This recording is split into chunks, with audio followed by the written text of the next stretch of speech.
tener que nosotros controlar como personal de enfermería, una de las acciones que hacíamos es el control de signos vitales en el paciente. Antes de ingresar la unidad de glóbulos rojos en el paciente, íbamos a controlar siempre la temperatura, la frecuencia respiratoria, la frecuencia cardíaca o el pulso y la tensión arterial, ¿sí?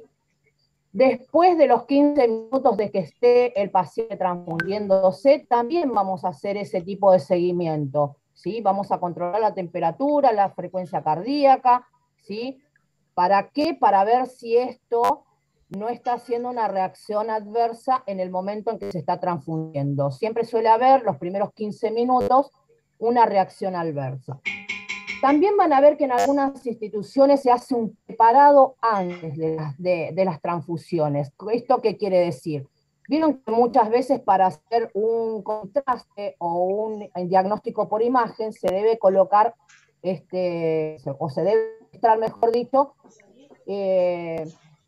yodo. ¿Eh? Yodo para hacer contraste. Claro, ese es el contraste, pero antes del contraste, antes de administrar yodo para hacer el contraste en los diagnósticos por imagen, se debe administrar hidrocortisona, se debe administrar Benadryl, ¿sí? Estos antihistamínicos que hacen al paciente no le produzca una reacción alérgica instantánea que nos lleve a un edema de glotis, ¿no? Entonces, lo que hacen los médicos es anticiparse ante esa reacción adversa que es la más compleja de todas, ¿sí? Muchas instituciones lo que hacen antes de una transfusión es hacer ese tipo de preparados. Al paciente se le administra estos corticoides para poder revertir esta situación. ¿Sí? ¿Entiende? Sí, profe, re claro. Sí, profe, se entiende. Sí, profe. Bien. No, deja.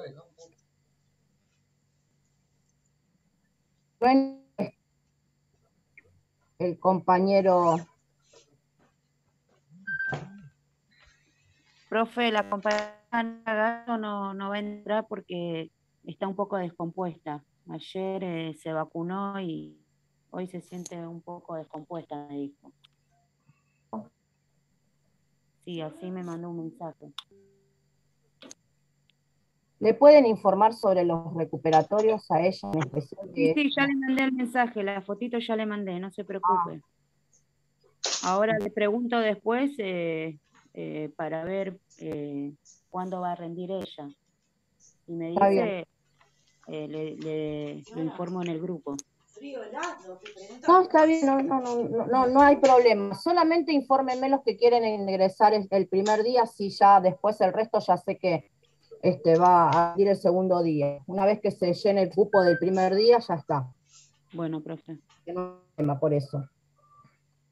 Bueno, ayer quedamos en esto de la terapia transfusional, ¿no? ¿Se acuerdan que dijimos que una de las complicaciones que tenía la transfusión era la sobrecarga hídrica, ¿sí? La sobrecarga circulatoria, por esto de administrar el grupo, o mejor dicho, la transfusión o la unidad de glóbulos rojos a mayor velocidad, ¿sí? ¿Se acuerdan que ayer hicimos una cuenta? ¿Está Verdún? ¿Verdún? ¿Ingresó Verdún? Perdón. ¿Cejas? La compañera que ayer hizo la cuenta. No la veo. No, me parece que no está. ¿No vino? A ver, déjenme ver si la ubico. No está. Bueno, justamente una colega de ustedes preguntó ayer esto de que no podía sacar la cuenta, ¿no? ¿Se acuerdan que no podía sacar la cuenta de lo que era un paralelo? Mañana vamos a ver, mañana es jueves, ¿no? Mañana tenemos clase nosotros. Mañana con Marisabel y yo en el día de mañana vamos a hacer cálculos, ¿sí? Vamos a empezar con los cálculos para que no pierdan la mano de eso, de eso justamente que es lo que estuvimos viendo en el día de ayer, que hubo dudas. Creo que todos lo entendieron, lo de los cálculos, ¿no? Ayer. ¿Hubo alguien que se quedó con alguna duda? Sí, profe. No, sí, entendí. Ah, Igual yo compartí en el grupo también lo que habíamos visto en el cuatri pasado, en el año pasado con María Laura, por si a alguno le ah, servía. está bien. No lo vi. ¿Qué compartió? Y En una este, captura de pantalla del módulo de ella donde está explicado el cálculo de goteo. en este grupo lo compartió. Sí, sí. A ver, lo puedo ver, déjenme ver. Esperen. Esperen que voy a ver, voy a cerrar aquí. Chicos, voy a sacar un super 10 en este Ajá. trabajo. Daniel es el primero que le estoy poniendo.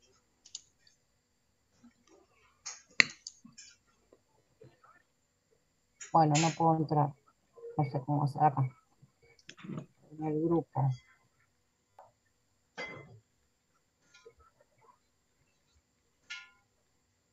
¿Esto?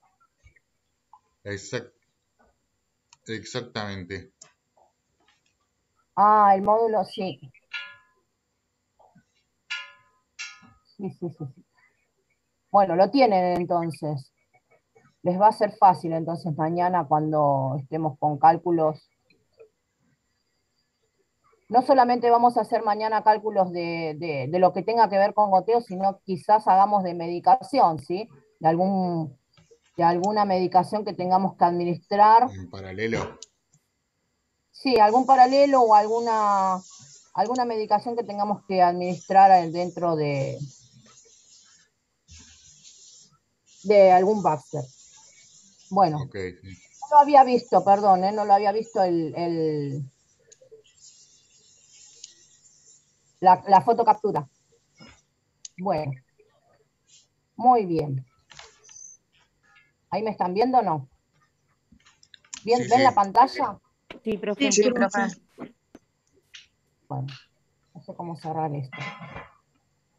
Voy a dejar ahí. Bueno,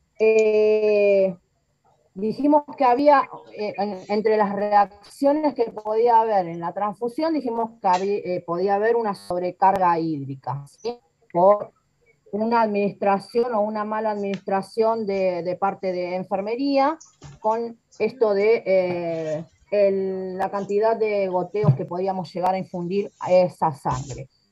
También recuerden que dijimos que máximo podía estar colgada la sangre en un periodo de 4 horas, ¿sí? No, ustedes van a ver que por ahí el paciente se está transfundiendo y al otro día vuelven ustedes y van a ver que la sangre... Eso es una negligencia de parte de enfermería, ¿sí? Eso lo tenemos que tener en cuenta, porque la sangre después no nos sirve para seguir administrándola al paciente. Más o menos en un periodo de 4, a veces hasta 6 horas puede tolerar la sangre, pero no más que Mañana eso. vamos a hablar de 24 horas no puede estar colgada una unidad de sangre en el paciente. También dijimos que en el momento que vamos a administrar esa sangre, vamos a tener en cuenta de colgarlo una solución fisiológica, y siempre va a ser solución fisiológica limpia, ¿sí? No tiene que haber ningún agregado de medicación extra dentro de ese paralelo. Una vía periférica especialmente para la transfusión, ¿sí? Si el paciente tiene antibióticos o hay que administrarle algún plan de hidratación, seguramente va a tener en el otro brazo o en su defecto tendrá una vía central, ¿sí? Pero siempre la sangre va a ir administrada en otra vía que no tenga que ver con mezclar medicación en la misma vía de la transfusión. ¿Se entiende? Si yo tengo una vía periférica del lado izquierdo, seguramente voy a tener que colocar una vía periférica del lado derecho para la transfusión especialmente, y eso va a estar dado por un catéter de calibre mayor. ¿Sí? Una de las manifestaciones de la sobrecarga, esto que les estoy contando, son taquicardias, disneas, ¿sí? Cefaleas. Lo vamos a estar viendo en el paciente, vamos a estar observando ese tipo de complicaciones en el paciente, ¿sí? Acá dice, como tratamiento, flebotomía. La flebotomía también se le dice a la vía periférica, ¿sí? En este caso lo indicaron como flebotomía, pero es una vía periférica esto, y tiene que estar indicada, dice. Los diuréticos son importantes porque la sobrecarga hídrica, recuerden que es un edema generalizado que le pasa al paciente, se empieza a edematizar, ¿sí? Y la cara la van a ver como que tiene líquido, van a ver en su rostro esa acumulación de edema facial que le dicen. ¿Sí? Y la circulación a favor de la gravedad. Como prevención, ajustar el volumen, ¿sí? Siempre ajustar el volumen, seguramente van a colocarle la vía periférica, van a tener que colocar diuréticos para eliminar ese líquido, pero en cierta medida vamos a tener que controlar esto de los volúmenes de líquidos que va a ingresar en el paciente. ¿Se acuerdan que dijimos que cuando hay sobrecarga hídrica, lo que hacemos los enfermeros es controlar esto o verificar la entrada y la salida de líquidos para mantener un equilibrio electrolítico? Bueno, otra de las complicaciones, la sepsis, ¿sí? Esta sepsis, transfusión de componentes sanguíneos contaminados, ¿sí? Puede haber una contaminación en la sangre, puede haber alguna bacteria, algo que esté dando vueltas en la transfusión, que hace que ingrese por el torrente sanguíneo al paciente y esto produzca escalofríos, fiebre, vómitos, diarreas, todas estas complicaciones que pueden llegar a manifestar el paciente, ¿sí? Cuando hay sepsis, nosotros vamos a estar viendo que el paciente se está transfundiendo y va a comenzar a los 15, 20 minutos de transfusión, media hora, va a empezar a decirnos que tiene escalofríos, que tiene temblores como si fuera el paciente se va a sentir afiebrado, y cuando controlemos la temperatura automáticamente vamos a ver que hay 1 grado o casi 2 grados de temperatura superior a la que habíamos controlado antes de la transfusión. ¿Qué tenemos que hacer en esos casos? Siempre cuando hay alguna reacción adversa que nosotros sepamos que el paciente no estaba en esas condiciones antes de la transfusión, lo que tenemos que hacer siempre es detener la transfusión y automáticamente avisar a un compañero que llame al médico mientras nosotros vamos asistiendo en esa situación con el paciente, ¿sí? ¿Qué es lo que vamos a hacer como tratamiento en este caso? Siempre cultivo de sangre, el hemocultivo, ¿sí? Hay que sacar sangre venosa del paciente y colocarlo en los frascos de hemocultivo. Esa sangre se va a hemocultivar en un periodo de 72 horas y van a saber qué tipo de bacteria está circulando en el paciente para poder empezar a dar un tratamiento de antibiótico terapia. ¿Sí?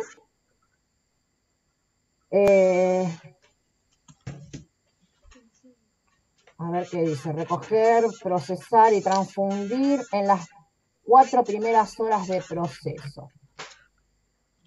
Eso es como prevención.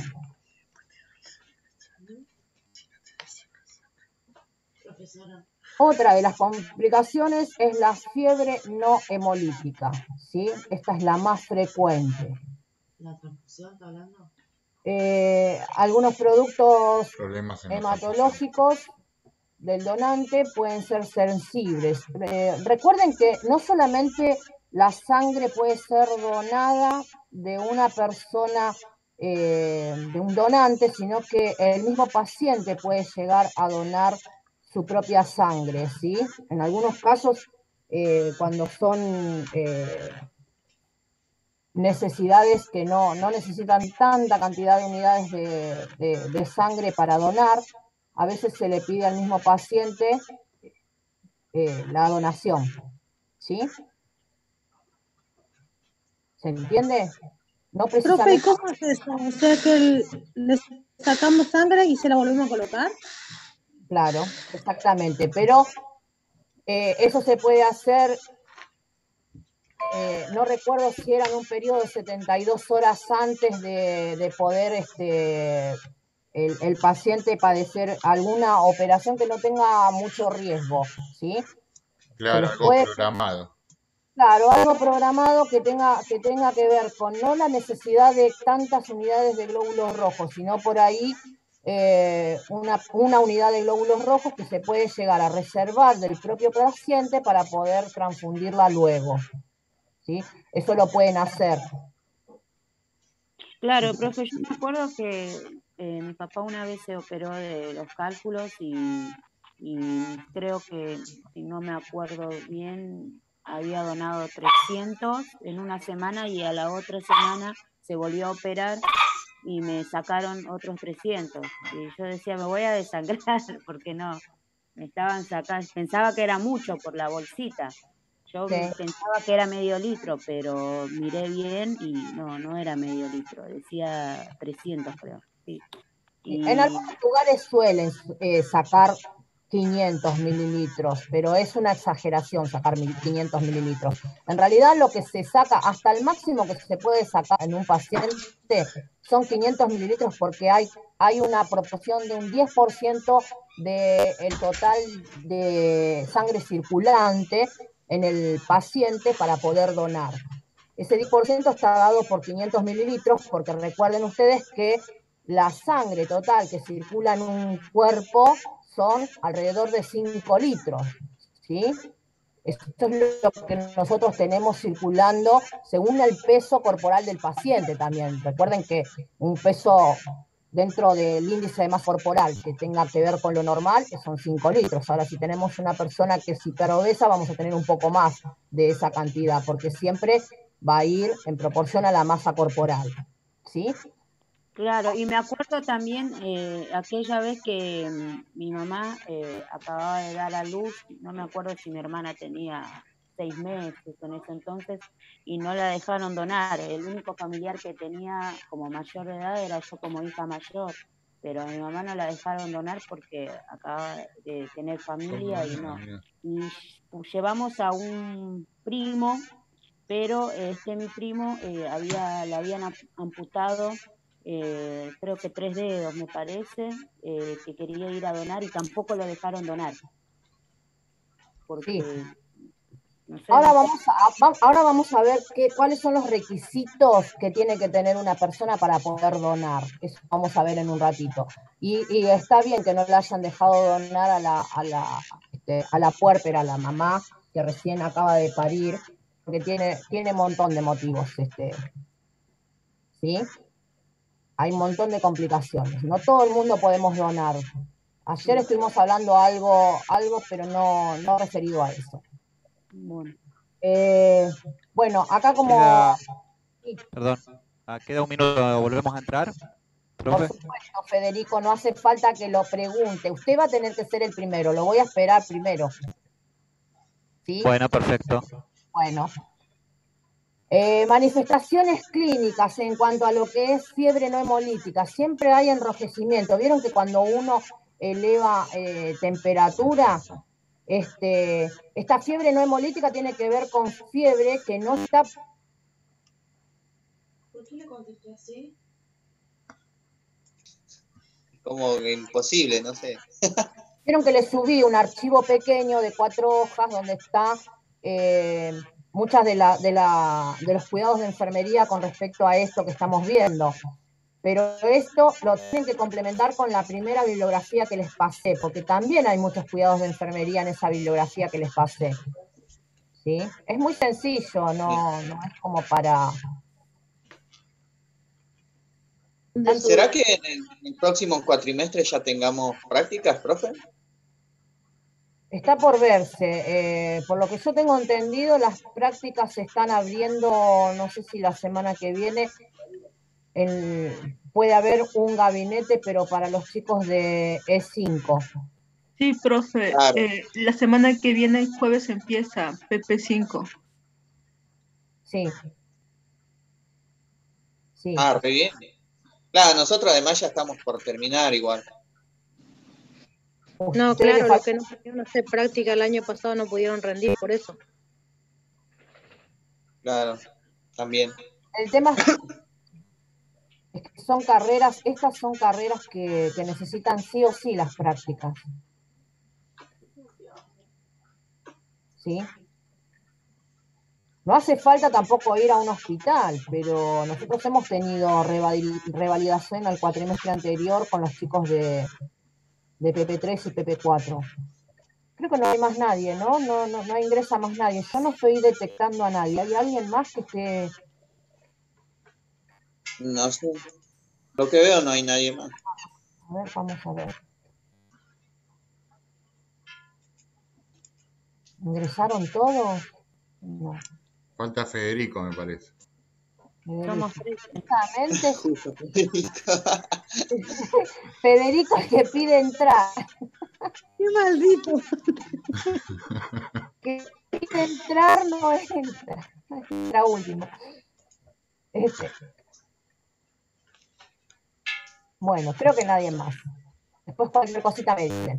Bueno, vamos a ir cerrando un poquito la idea porque si no se nos va a pasar la noche y queremos comer. Vamos directamente a lo que son los cuidados, o mejor dicho, lo que acaba de decir la compañera, ¿no? Los requisitos para donar.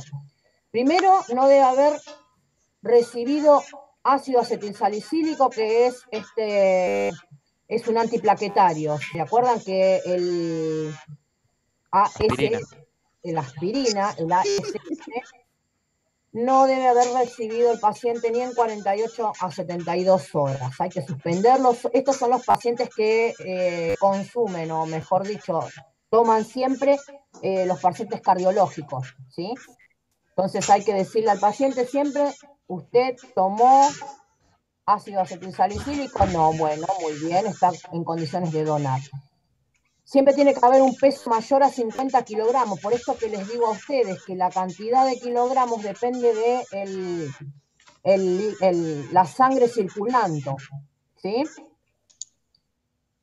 Tener entre 16 y 65 años. En este momento son 16, en otro momento eran 18. ¿Se acuerdan que esto cambió hace unos 4 o 5 años, creo que fue, que cambió la edad de edad? Antes eran a los 18 años, se consideraba que la persona era mayor de edad. Ahora a los 16 años los chicos están en condiciones de votar, ¿sí? Y de tener una independencia de sus padres, ¿sí? Ya acá a partir de los 16 años no tienen que pedirle permiso al padre para poder donar, están habilitados para hacerlo.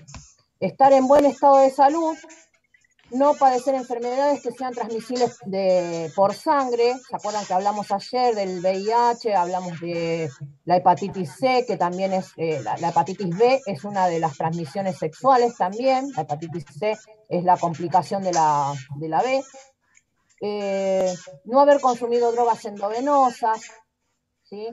No haberse sometido a intervenciones quirúrgicas en el último año. Esto que decía la compañera, que había un familiar que había sido amputado, ¿sí? Tiene que ver con esto, con las transfusiones que también esos pacientes pueden llegar a padecer, ¿sí? O con los descontroles que se haya habido a nivel orgánico. Imagínense que una amputación lleva un tiempo prolongado para recuperarse, ¿no? Y hay que ver el tipo de tratamiento que pudo haber requerido ese paciente para su recuperación. Las intervenciones quirúrgicas son muy especiales en cuanto a lo que es cada uno de ellos, tiene una particularidad. Bueno, el desmayo es frecuente después de la donación de sangre y puede estar relacionado con factores emocionales, reacciones vasovagales, o ayunos prolongados previo a la donación. Debido a la pérdida sanguínea puede ocurrir hipotensión, síncope al asumir la posición erecta, ¿sí? Esto se entiende, ¿sí? El paciente muchas veces llega a a donar en ayunas. Esto ahora ya no se está usando mucho. Antes se decía que tenían que ir en ayunas y después se le daba un valecito al paciente para poder ir a desayunar una vez que donaban sangre. Ahora ya no es necesario eso. Se le pide al paciente que vaya desayunado, bien desayunado, para evitar este tipo de complicaciones que hacen a que todo el personal de salud que está en el momento accionando sobre el paciente para poder sacarle sangre, hace un estrago en el momento. ¿De qué se ríe? No, Bueno. yo me río porque me pasó una vez cuando fui a donar sangre para mi hermana para cirugía. No me llegué a desmayar, pero eso que no fue una de las primeras que doné varias veces, me desvanecí y mi mamá estaba donando al lado y me dice, respira hondo. Y sí. Bueno, acá particularmente habla de las embarazadas, como recién estuvieron mencionando, no estar embarazada ni dentro de las 8 semanas posteriores, porque hay todo un sistema en el cuerpo de la mujer que hace que las hormonas estén en el sistema funcionando distinta manera, ¿no? Imagínense que la progesterona, todas esas hormonas que las mujeres embarazadas padecen en el periodo de embarazo, hacen a que tenga toda una revolución y la sangre también esté padeciendo esas situaciones, ¿no? Recuerden que hay una vida dentro del vientre de la madre que también tiene que ver con originar el grupo y factor del bebé, ¿sí? ¿Se acuerdan que dijimos que el grupo y factor de cada una de las personas tenía que ver con una parte genética, ¿sí?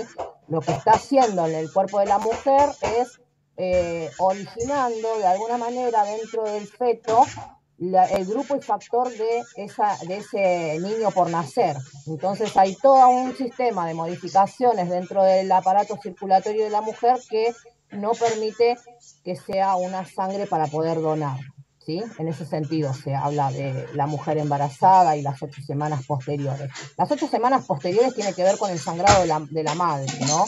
Porque después de un parto existe un periodo de sangrado en el que la mujer pierde mucha cantidad de sangre, ¿sí? Y por eso también se pide que las madres, o las puérperas mejor dicho, no donen hasta esas semanas posteriores. El tatuaje, el piercing, debe tener más de 6 meses de realizado. ¿Se acuerdan que muchas veces decían que los tatuajes estaban impidiendo la donación de sangre?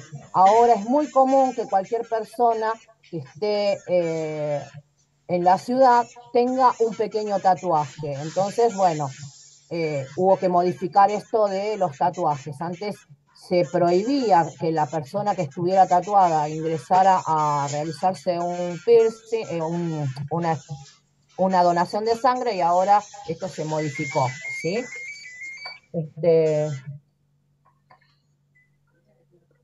Bueno, seguimos. Bueno, acá tenemos cuáles son los requisitos para donar. Todo esto que estuvimos viendo era también para donar sangre. Acá, ¿qué se recomienda tener presente para el día de la donación? Perdón, chicos, denme un segundo.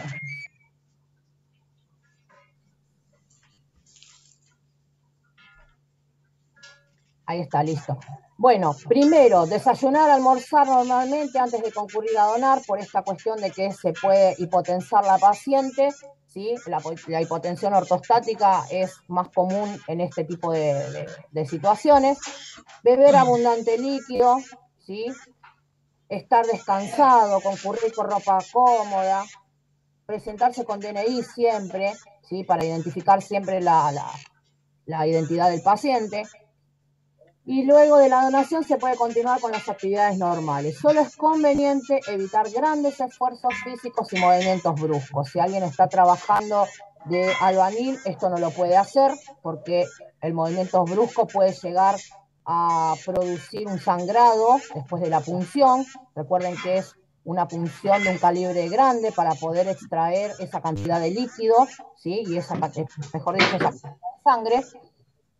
Y en caso de ser fumador, no fumar durante las siguientes 2 horas de extracción. ¿Por qué? Porque el fumador siempre lo que tiene es menor oxigenación, ¿sí?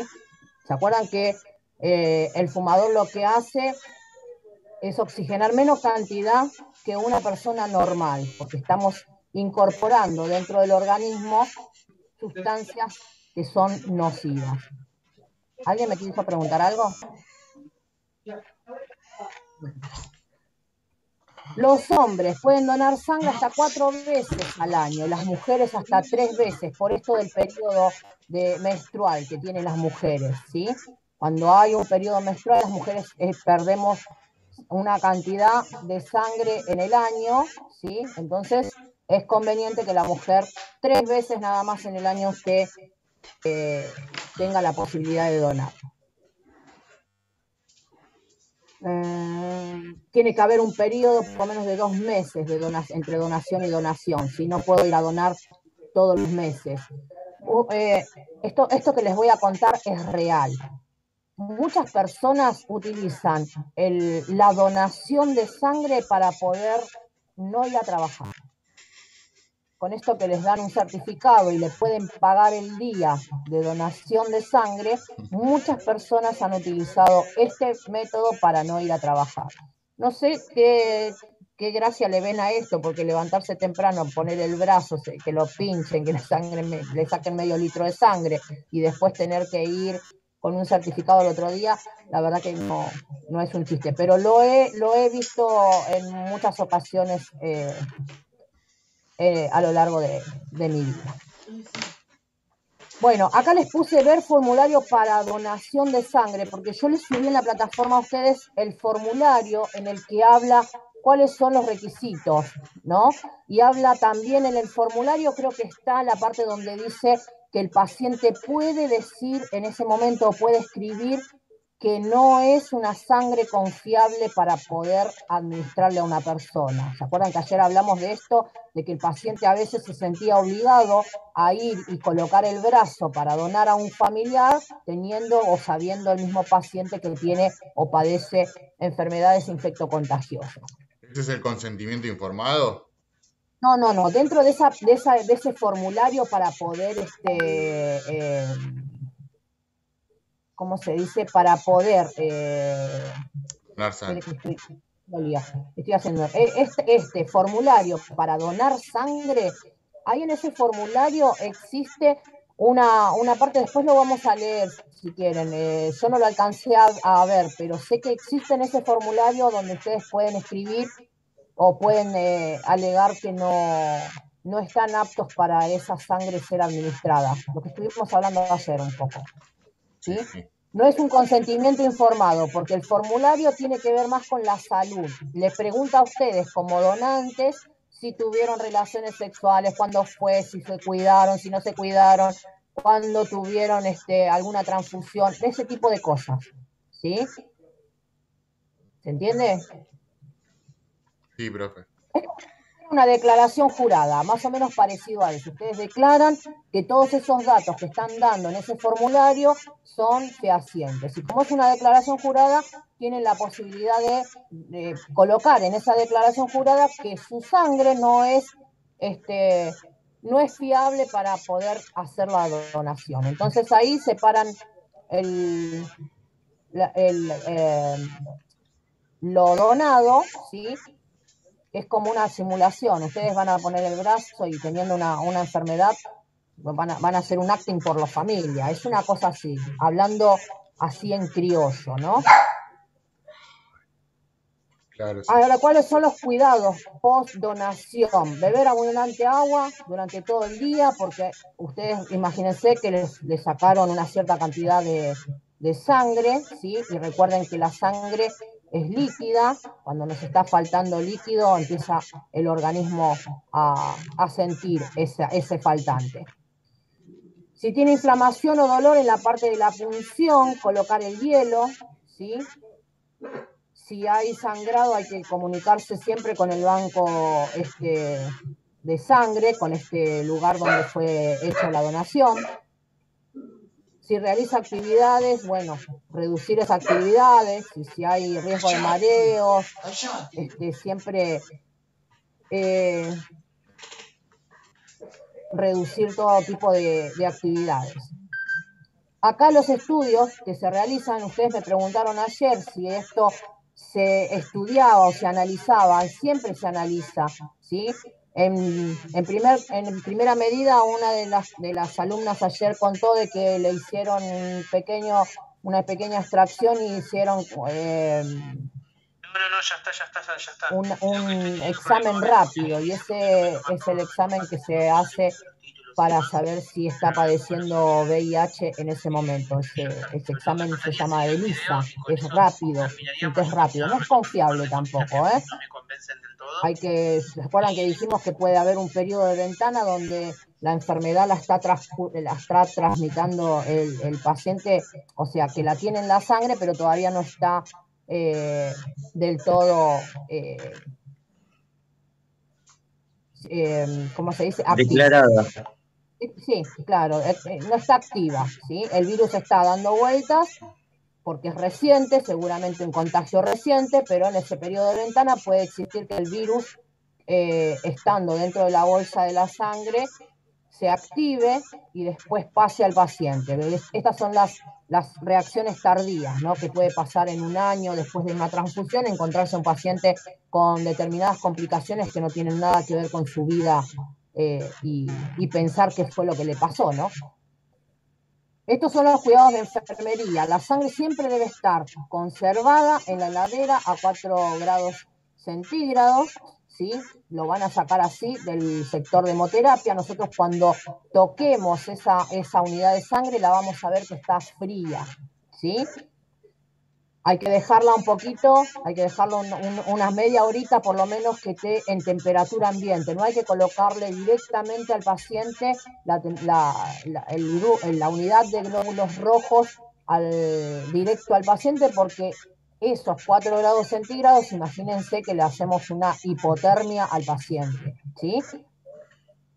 ¿Se entiende, no? Estamos enfriando y estamos colocando sangre fría directamente al torrente sanguíneo y hacemos una hipotermia. El paciente va a empezar a sentir frío, escalofríos, y podemos llegar a confundir como una reacción adversa a lo que está haciendo la transfusión, y sin embargo es la administración de líquidos fríos. Es malísimo para el organismo también hacer ese tipo de choques a temperatura. Identificar al sujeto comparando los datos de la etiqueta de la bolsa con sus datos identificatorios. Esto lo tenemos que hacer siempre. Nosotros debemos de preguntarle siempre al paciente, tenemos que saber el apellido, el nombre. Seguramente ya lo sabemos porque trabajamos con él durante un tiempo prolongado, ¿sí? Antes de comenzar el procedimiento, valorar los antecedentes de salud del sujeto, controlar los signos vitales, siempre temperatura, frecuencia cardíaca, ¿sí? Si no es frecuencia cardíaca, pulso. Frecuencia respiratoria es muy importante, ¿sí? Y la tensión arterial. Esos son los signos vitales del paciente. Explicar al sujeto o a su acompañante, si es posible, sobre los signos de alarma. Esto que les digo a ustedes, que si empieza a sentir escalofrío, si empieza a sentir la piel sudorosa, si empieza a sentir que hay rash cutáneo. Vieron que el rash cutáneo es cuando el paciente comienza a hacer una reacción alérgica, se empieza a colocar la piel enrojecida, ¿sí? Manchas enrojecidas, se empiezan a edematizar la cara, ¿sí? Todas esas situaciones vamos a estar comentándole al sujeto de atención o al acompañante. No utilizar la sangre si contiene burbujas o color anormal, ya que son indicadores de presencia de bacterias, ¿sí? Eso tenemos que tener mucha observación cuando estamos viendo que están colocando la sangre. No hay que, si vemos que está un color que no nos convence a nosotros, porque sabemos que la sangre es roja, ¿sí? De un color rojo oscuro, no es roja, rojo brillante, ¿sí? No utilizar la sangre, bueno, manipular con suavidad la bolsa, los movimientos bruscos pueden lesionar los eritrocitos. Vieron que cuando uno, ¿se acuerdan cuando dijimos que nosotros cuando hacemos la extracción de sangre, nosotros el tubo el tubo de laboratorio no es que lo agitamos, sino que le damos un movimiento suave para poder incorporar todo lo que tenga que ver con los anticoagulantes que lleva cada uno de los tubos, ¿sí?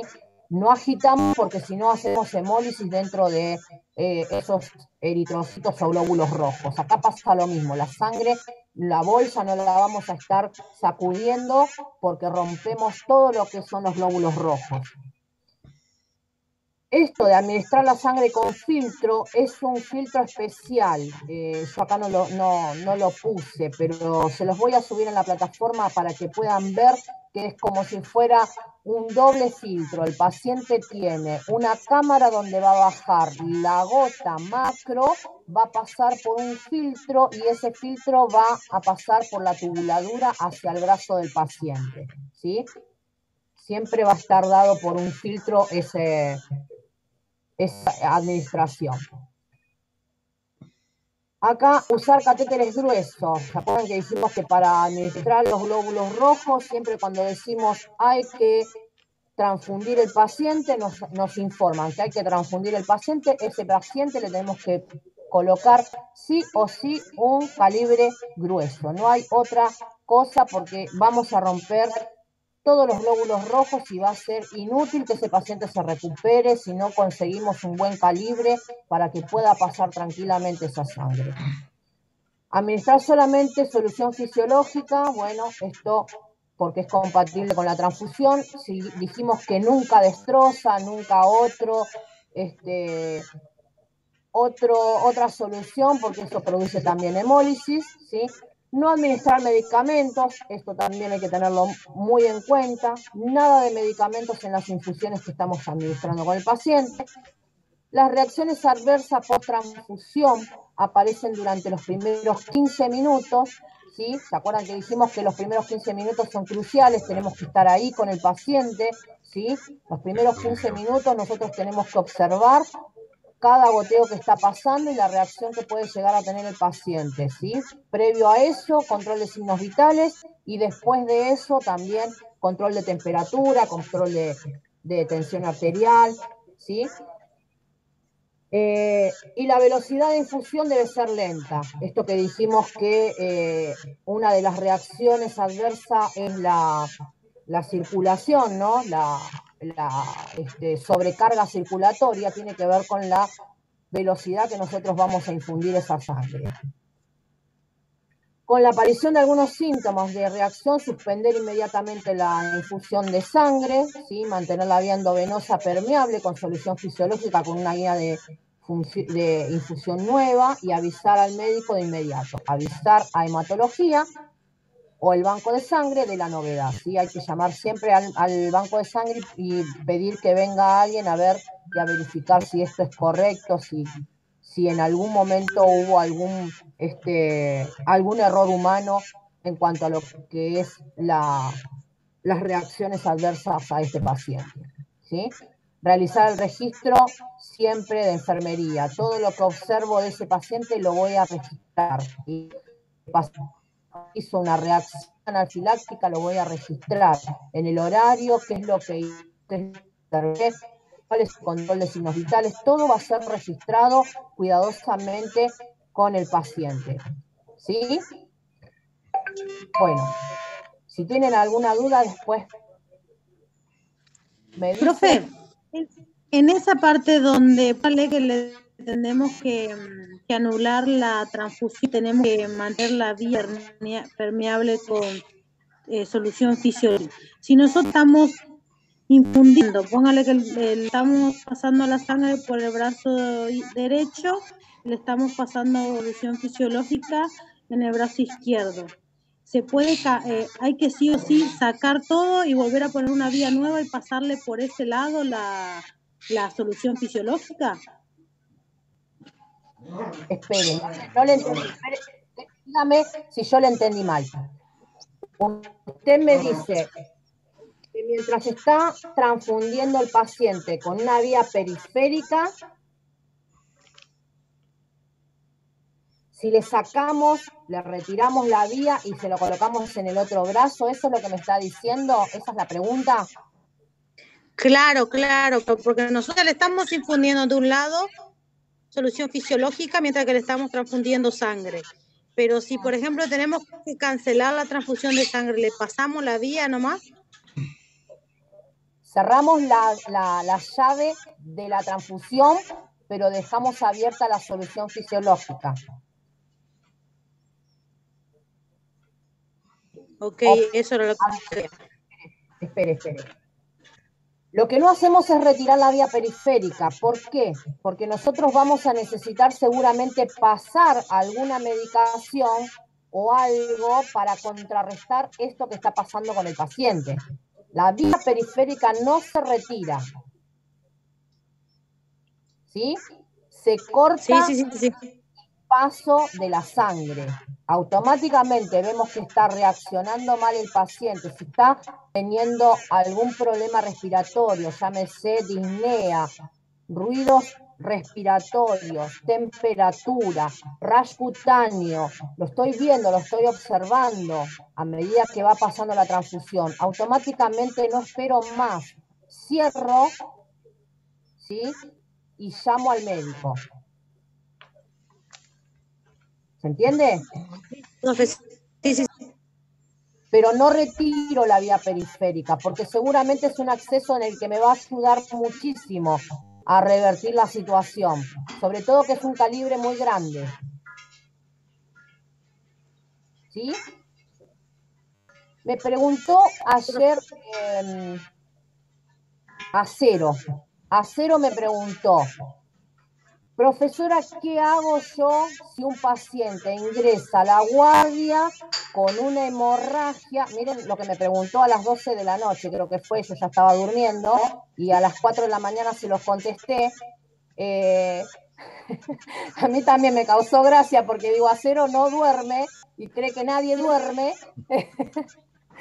Entonces me preguntó: profesora, ¿qué pasa si un paciente ingresa a la guardia con una amputación? Se hizo ya, el paciente se lo imaginó amputado, perdiendo sangre, ¿no? Una hemorragia. ¿Y qué hago yo? ¿Cómo hago para sacar el grupo y factor del paciente? ¿Y qué hago para transfundir? Miren a lo que lo llevé yo ayer al pobre alumno. Durmió pensando, se me desangra el paciente si yo no tengo el grupo y factor. ¿Por qué? Porque dijimos que la hemólisis es una de las complicaciones que hace de colocar cualquier sangre que esté circulando por ahí porque el paciente se me muere. No puedo hacer eso. Entonces le dije, están ahí, ¿no? Porque estoy perdiendo el contacto. Sí, profe. Sí, estamos, profe. No sé qué hice. Creo que está la sangre, ¿no? La de factor... Profe, primero cuando ocurren esas cosas, se administra una hidratación para que el paciente no se deshidrate y después lo transfundimos sangre.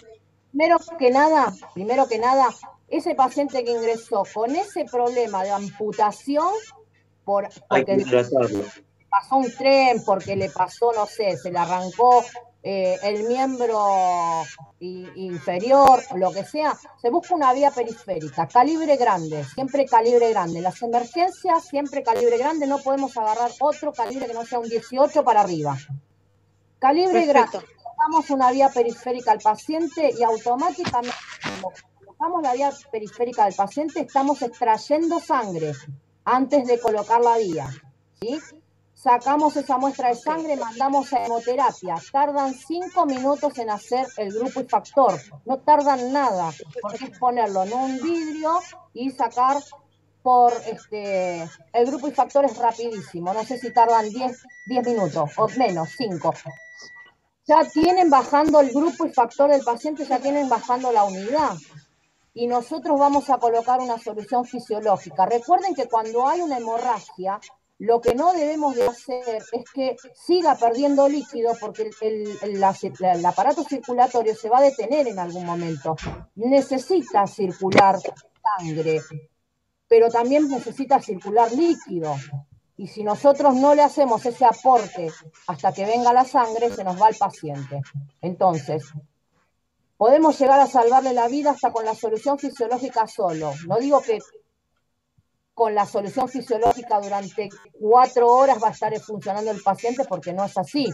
Pero seguramente si tengo media hora esperando la sangre, es mucho tiempo. Les estoy exagerando, media hora es mucho tiempo, porque hemoterapia va a bajar enseguida la sangre si es una urgencia.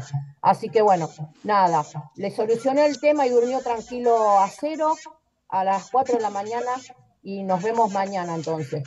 Chau, chicos, vayan a comer. Listo, profe. No, profe. No, profe. Chao, Hasta profe. mañana. Descanse. Nos vemos. Mañana con la calculadora, ¿no? Sí. Mañana con la Sí, la calculadora. calculadora. Mañana con la calculadora, sí. Bueno, Ok. Chau. chao, Chao, profe. profe. ¿Qué dijo? Si viene con una